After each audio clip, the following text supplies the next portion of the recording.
नमस्कार शेतकरी मित्रांनो, शेती बाजार भाव या यूट्यूब चॅनलमध्ये तुम्हा सर्वांचं स्वागत आहे. चला तर बघूया अहिल्यानगर जिल्ह्यातील कांदा बाजार भाव. आत्तापर्यंत आलेल्या बाजार समित्यांचे बाजार भाव. तत्पूर्वी तुम्ही जर ह्या चॅनलवर नवीन असाल, चॅनलला सबस्क्राईब करा, व्हिडिओला लाईक करा, शेअर करा.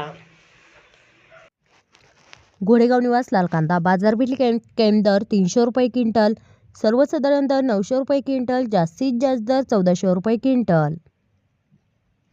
कोपरगाव लाल कांदा बाजारपेठ कैम दर 400 रुपये क्विंटल, सर्वसाधारण दर 950 रुपये क्विंटल, जास्तीत जास्त दर 1200 रुपये क्विंटल. संगमनेर लाल कांदा बाजारपेठ कैम दर 151 रुपये क्विंटल, सर्वसाधारण दर 851 रुपये क्विंटल, जास्तीत जास्त दर 1551 रुपये क्विंटल. रावरिंबोरी लाल कांदा बाजारपेठ कैम दर 100 रुपये क्विंटल, सर्वसाधारण दर 900 रुपये क्विंटल, जास्तीत जास्त दर 1400 रुपये क्विंटल.